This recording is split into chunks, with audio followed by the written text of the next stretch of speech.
उसमें 1-2 दिन अधिक लगेगा। 2 मार्ग हैं आश्रम पहुंचने के, तो आप किस मार्ग से चलना चाहेंगे?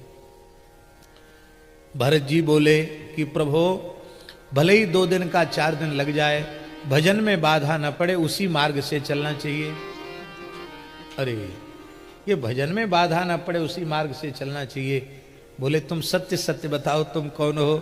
बोले मैं भरत हूं। तो ऐसा भी कहीं वर्णन है कि प्रसन्नता पूर्वक उनको लौटा के आए और श्री राम लक्ष्मण को लेके आए, और श्री राम जी ताट का वध नहीं करना चाहते।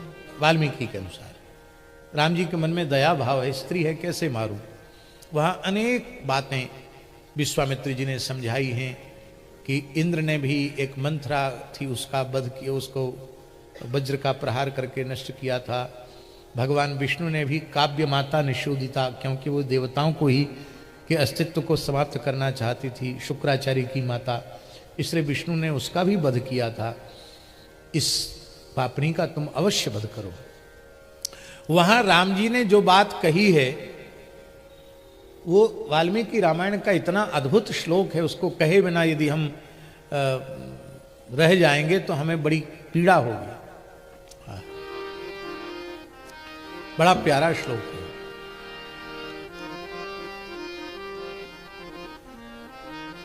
लिखने योग्य श्लोक है। गौ ब्राह्मण हितार्थाय देशस्य च हिताय च तव चैवा प्रमेयस्य वचनं कर्तुमुद्यतः। हे भगवान, हे गुरुदेव, मैं आपकी आज्ञा पालन के लिए प्रस्तुत हूं। क्यों? क्योंकि आपकी इस आज्ञा का पालन करने से गाय और ब्राह्मण का हित होगा, और देश का हित होगा, राष्ट्र का हित होगा। इसलिए मैं ताटका वध का संकल्प कर चुका हूं। यहां राम जी ने देश को तीसरे नंबर पर रखा है, गाय को प्रथम स्थान पर रखा, ब्राह्मण को द्वितीय स्थान पर रखा, राष्ट्र को तृतीय स्थान पर रखा। वर्तमान समय की जो विचारधारा है राष्ट्र प्रथम, उसका हम विरोध नहीं कर रहे हैं। सब लोग कहते राष्ट्र प्रथम, राष्ट्र प्रथम, राष्ट्र प्रथम, हम भी कहते हैं होना चाहिए राष्ट्र प्रथम। लेकिन महर्षि वाल्मीकि राष्ट्र ही उसे मानते हैं, हमारे श्री राम जी राष्ट्र ही उसे मानते हैं जिस राष्ट्र में गौ और ब्राह्मण सुखी है। गौ और ब्राह्मण आतंकित हों, असुरक्षित हों, दुखी हों, करुण क्रंदन कर रहे हों, उस देश को देश नहीं कहा जा सकता। और गाय की रक्षा से ब्राह्मणत्व की रक्षा, और ब्राह्मणत्व की रक्षा से संपूर्ण मानव धर्म की रक्षा, संपूर्ण वर्णाश्रम व्यवस्था की रक्षा। और इस प्रकार की जब वर्णाश्रम की सुरक्षा हो जाएगी तो ही राष्ट्र राष्ट्र के रूप में होगा, एक आदर्श राष्ट्र के रूप में होगा। राम राज्य की भूमिका का निर्वाण भी तभी होगा। यही कारण है कि भगवान श्री राम स्वयं अपने मुखारविंद से कह रहे हैं कि गौ ब्राह्मण हितार्थाय देशस्य च हिताय च तव चैवा प्रमेयस्य वचनं कर्तुमुद्यतः। एक ही बाण से राम जी ने ताड़का को अपना नित्य धाम, नित्य साकेत प्रदान कर दिया। और आज महर्षि विश्वामित्र जी ने भगवान को अच्छी प्रकार से पहचान करके, जो स्वयं भगवान विद्या के निधि हैं, उनको संपूर्ण विद्याएं प्रदान कर दी। हमारे महाराज जी कहते थे, भक्तमाली जी महाराज जी कहते थे, शरणागति माने क्या है, पूर्ण शरणागति माने क्या है। परेश जी, ये बात बहुत ध्यान देकर समझने की है। पूर्ण शरणागति का अर्थ है निर्भर हो जाना। शरणागति भी हो गई और हमारे ऊपर भार भी है, अभी लोक का अमुक अमुक चीज की, अमुक अमुक कर्तव्य कर्म का भार भी है, तो समझ लेना कि अभी पूर्ण शरणागति नहीं। पूर्ण शरणागति जीव को निर्भर बनाती है। तो एक भाव है, भले ही यहां अभिनय में श्री विश्वामित्र जी गुरु वाला अभिनय कर रहे हैं, और श्री राम लक्ष्मण शिष्य वाला अभिनय कर रहे हैं, लेकिन तत्व की दृष्टि से देखें तो श्री राम परब्रह्म हैं और विश्वामित्र जी जीवकोटि में हैं। इसलिए यह अनुभव करना चाहिए। यहाँ शरण्य श्री रघुनाथ जी हैं और शरणागत महर्षि विश्वामित्र हैं। तो आज उनके पास जो कुछ विद्या ज्ञान का, शस्त्र शास्त्र के ज्ञान का जो भार था, वो सब राम जी के चरणों में न्यौछावर करके आज उनकी शरणागति परिपूर्ण रूप से हो गई। आज विश्वामित्र जी निर्भर हो गए, सब कुछ राम जी के लिए सौंप दिया। जब सौंप दिया, इस जीवन का सब भार तुम्हारे हाथों में, फिर अब अनुकूल प्रतिकूल जो कुछ भी हो उसके ठेकेदार आप हैं। हमें निष्काम भाव से आपकी प्रसन्नता के लिए कर्म करते हुए चलना है और विद्या निधि को विद्या प्रदान की, क्षुधा पिपासा न लगे, वह विद्या विधि आयुध सर्व समर के प्रभु निज आश्रम आन, कंदमूल फल भोजन दीन भगत हित जान। प्रातः काल भगवान ने कहा कि निर्भयता पूर्वक यज्ञ करो। और श्री महर्षि वाल्मीकि कहते हैं, अनिद्रम षडहो रात्रम तपोवन मरक्षताम। भगवान का यह यज्ञ रक्षक कितना अद्भुत स्वरूप है। अनिद्रम षडहो रात्रम, 6 दिन में पूर्ण होने वाला यज्ञ है महाराज जी, और 6 दिन तक श्री राम लक्ष्मण जी ने आधे निमिष के लिए भी निद्रा नहीं ली, पलक नहीं झपके हैं। अनिद्रम षडहोरात्रम अहोरात्रम, पूरा दिन और पूरी रात, 6 दिन 6 रात्रि तक धनुष की प्रत्यंचा को कान तक खींचे हुए, दशों दिशाओं की ओर देखते हुए भगवान श्री राम और लक्ष्मण यज्ञ रक्षण कर रहे हैं। बोलो यज्ञ रक्षक भगवान की जय। और मारीच आया बिन फुरबान राम ते ही मारा, सत्य जो जनगा सागर पारा। लोग कहते मारीसस जो देश है वहां जाकर मारीच गिरा था, ऐसा भी हमने किसी विद्वान से सुना है कि मारीसस में जाकर के मारीच गिना, और मारीचस फिर मारीसस हो गया, ऐसा भी लोग कहते। जो भी हो भगवान जाने, लेकिन सनातन संस्कृति के संस्कार मारीसस तक भी हैं, ऐसा लोगों ने माना है। तो और पूज्य संत श्री गोपालाचार्य जी महाराज कहते थे कि सुबाहु सेनापति है और वह 60 करोड़ राक्षसों की सेना लेकर आया था। ऐसा किसी दाक्षिणात्य ग्रंथ का उद्धरण देकर के वो बताते थे कि 60 करोड़ राक्षसों की सेना लेकर के सुबाहु आया। राम जी ने कहा कि मारीच का हिसाब किताब तो हमने ठीक कर दिया, क्योंकि आगे लीला में इसका उपयोग है, इसलिए इसको मारा नहीं, इसको मानवास्त्र से 100 योजन दूर फेंक दिया। लेकिन अब ये जो बाकी सेना है इसका हिसाब किताब आपको करना है।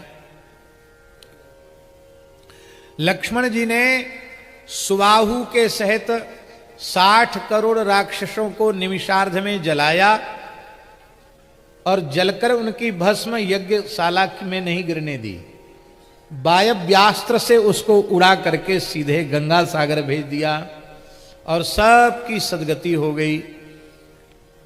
कहते इसीलिए इसी दृश्य का अनुभव करके राम जी ने सुंदरकांड में कहा, जगमहु सखा निशाचर जे ते लक्ष्मण नहीं निमिष महु ते।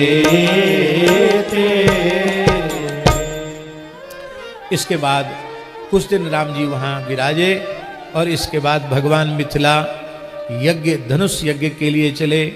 धनुष यज्ञ सुनि रघुकुल नाथा, हरसि चले मुनिवर के साथा।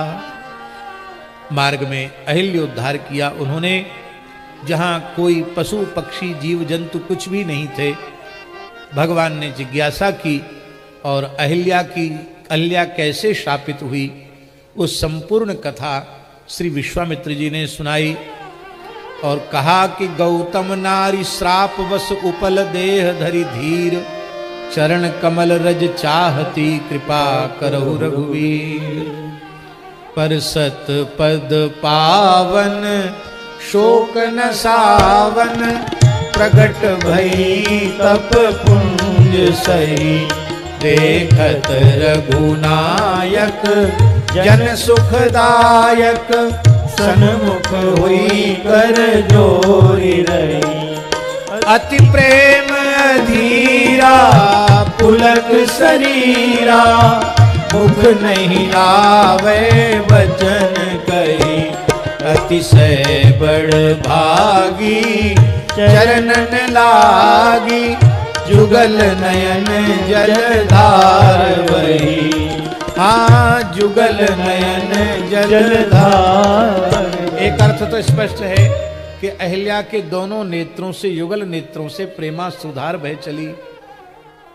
और दूसरा भाव ये भी है कि जब अहिल्योद्धार हो गया तो महर्षि गौतम भी वहां अपने भावमय स्वरूप में वो उपस्थित हो गए। तो अहिल्योद्धार को देख करके महर्षि के नेत्रों से भी सुधारा। तो जुगल माने महर्षि गौतम और अहिल्या दोनों के नेत्र, दोनों युगल हो गए ना दंपति, दोनों के नेत्रों से, अथवा भक्त और भगवान का जो प्रथम मिलन है श्री भगवान के नेत्रों से जल बह रहा है और श्री अहिल्या जी के नेत्रों से जल बह रहा है। अथवा जुगल नयन, इस दृश्य को देख करके लक्ष्मण जी और श्री विश्वामित्र जी महाराज उनके नेत्रों से श्रुधार बह रही है। धीरज मन कीना प्रभु कह चीना रघुपति कृपा भगति पाई अति निर्मल वाणी स्तुति ठानी ज्ञान गम्य जय रघुराई। चाहे जितना कठोर यम नियम जप तप व्रत मख होम स्वाध्याय आदि वैदिक सत्कर्मों को सविधि हजारों हजारों बार उनका अनुष्ठान कर ले, जब तक अंतःकरण में विशुद्ध भगवत भक्ति का प्रकाश नहीं होता तब तक जीव पूर्ण निर्मल निष्पाप नहीं होता है। इन सब साधनों से पाप तो नष्ट हो जाता है, लेकिन जिस मलिन वासना के कारण पाप बनते हैं उस वासना का क्षय विशुद्ध भगवत उपासना से ही होता है और कोई दूसरा उसका साधन नहीं है। इसलिए रघुपति कृपा भगति पाई। अब तक वो पातिव्रत धर्म में स्थित थी, लेकिन आज भक्ति प्राप्त करके वो पाप की जो मलिन वासना है वो वासना भी आज जल गई। अति निर्मल वाणी स्तुति ठानी ज्ञान गम्य जय रघुराई मैं नारी पावन प्रभु जग पावन रावण रिपुजन सुखदाई राजीव विलोचन भव है मोचन पाहि पाहि शरण आई मुनि शाप जो दीना अति भल कीना परम अनुग्रह में माना देखो भरी लोचन हरि भव मोचन यह लाभ शंकर जाना विनती प्रभु मोरी मैं मति भोरी नाथ न मागऊं बर आना पद कमल परागा रस अनुरागा मम मन मधुप करे पाना जय पद सुर सरिता परम पुनीता प्रकट भई शिव शीस धरि सोई पद पंकज जय पूजत अज मम सिर धरे कृपाल हरि यही भांति सिधारी गौतम नारी बार बार हरि चरण पर जो अति मन भावा सोवर पावा गए पति लोक आनंद भरी। अस प्रभु दीन बंधु हरि कारण रहित दयाल तुलसीदास सटते ही भज छाणी कपट जंजाल। इसके बाद जनकपुर की यात्रा में और अधिक निकटता आ गई। गंगा जी में स्नान किया, गंगावतरण की कथा सुनाई और जब श्री जनकपुर में आए तो सुंदर जनकपुर की शोभा का वर्णन है। मंगलमय मंदिर सब केरे चित्रित जनुरतिनाथ चितेरे पुर नर नारी सुभग सुचि संता धर्मशील ज्ञानी गुणवंता धवल धाम मणिपुर टपट सुघटित नाना भांति से निवास सुंदर सदन शोभा किम कही जा। बड़े सुंदर सुंदर भाव हैं, लेकिन हम लीला के समय का अतिक्रमण करते हुए जा रहे हैं, इसलिए हम उन सब भावों को बारंबार प्रणाम करते हैं। एक सुंदर अमराई देख करके श्री महर्षि विश्वामित्र जी वहां निवास करने लगे। कौशिक कहेऊ मोर मन माना, यहाँ रही रघुवीर सुजान। यहाँ हमारा मन मान गए, यहीं रहे। राम जी को कहना चाहिए था महाराज कहाँ, यहाँ अमराई में जंगल में पड़े हो, चलो वहाँ, लेकिन नहीं, जहाँ पूज्य गुरुजनों की प्रसन्नता हो वहीं शिष्यों को प्रसन्नता का अनुभव करना चाहिए। हमारे पूज्य गुरुदेव भक्तमाली जी महाराज झांसी से मथुरा ट्रेन में बैठे, तो टिकट सामान्य टिकट लिया। महाराज जी प्राय सामान्य टिकट से चलते थे, हम लोग भी साथ रहते थे जनरल डिब्बा में। लेकिन जनरल डिब्बा की यह हालत थी कि उसमें बाहर तक लोग लटक रहे थे, उसमें भीतर किसी प्रकार से प्रवेश ही नहीं किया जा सकता था। तो महाराज जी बोले